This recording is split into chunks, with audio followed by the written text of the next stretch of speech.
Hey there, and welcome to HisTime365. I'm so glad you're here for day 39 of our 365-day journey through the Bible. Today, we'll look at Numbers 8 through 10, and I'll walk you through what happens, what it means, and why it matters.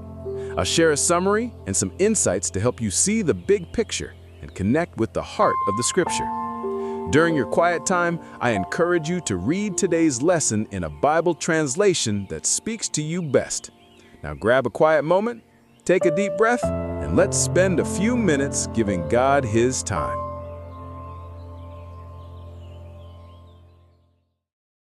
The journey of the Israelites, Numbers 8 to 10. Have you ever felt like you were being prepared for something big?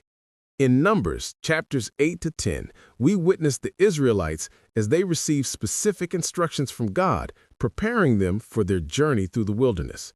This part of their story is not just about rituals and rules. It's a vivid illustration of community, responsibility, and divine guidance.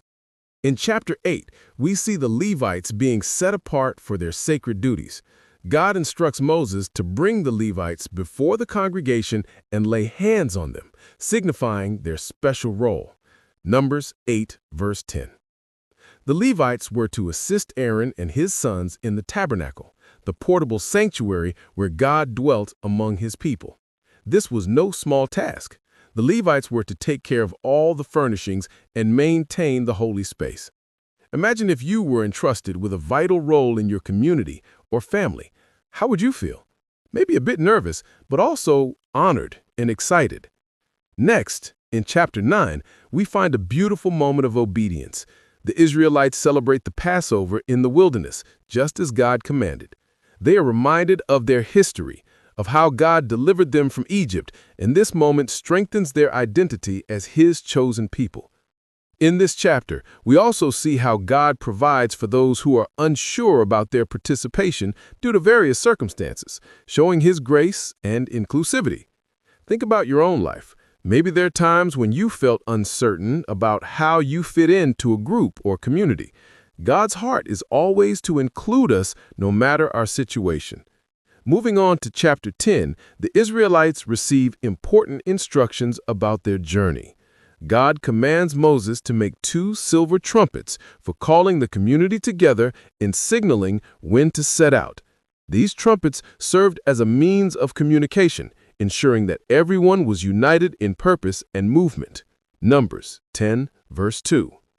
Picture being in a large crowd and someone needing to gather everyone's attention. The sound of a trumpet can cut through the noise, right? Similarly, in our lives, we need clear communication to ensure we're all on the same page, whether it's at work, home, or within our friendships. As the Israelites prepared to move, we see how they are guided by the cloud of God's presence. Whenever the cloud lifted, they knew it was time to pack up and follow. Numbers 10, verse 11 through 12. This imagery invites us to reflect on how we seek guidance in our own lives.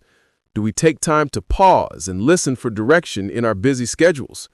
Much like the Israelites, we may benefit from seeking God's guidance through prayer, meditation, or simply taking a moment to step back from the chaos of life.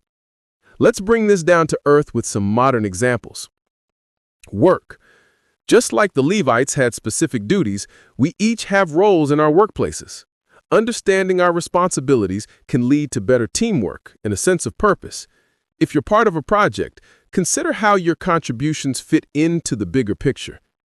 Family. In families, everyone has a part to play. If you think about the Israelites' commitment to God during the Passover, how can your family create traditions that draw you closer together? Maybe it's a weekly family night or a special meal that everyone looks forward to. Money.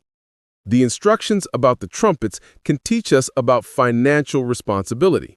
Clear communication about budgeting and spending can prevent misunderstandings and promote unity in decision-making. Have family discussions about finances as a team effort, ensuring everyone is on the same page. Mental health. The cloud that guided the Israelites serves as a reminder to listen to our inner voice and take breaks when needed. Just as they followed God's leading, we should check in with ourselves and recognize when it's time for rest or change. Digital life. In our digital world, distractions abound. Just as the trumpets called the Israelites together, we need to set boundaries with technology to focus on what truly matters. Perhaps designate no phone times to foster deeper connections with those around you. As we reflect on these chapters, we realize that God was not just giving the Israelites rules. He was instilling a sense of identity, responsibility, and community. The journey through the wilderness was not just a physical one, but a spiritual journey meant to deepen their relationship with Him. God prepares us and provides guidance for our journeys, asking us to be active participants in our communities. How do you see your role in your community or family, and how can you embrace that responsibility more fully? What are some practical ways you can seek and listen for guidance in your daily life? Thanks so much for joining me today for HisTime365. Remember, today's reading is Numbers 8 through 10, so be sure to spend some time with those verses during your quiet time. Tomorrow, we'll be diving into Numbers 11 through 13, so feel free to read ahead if you'd like to prepare. If you enjoyed this time together, don't forget to like, subscribe, and tap the bell so that you never miss a day on this journey. I'll see you back right here tomorrow for day 40. Until then, stay encouraged, and thank you for giving God His time today.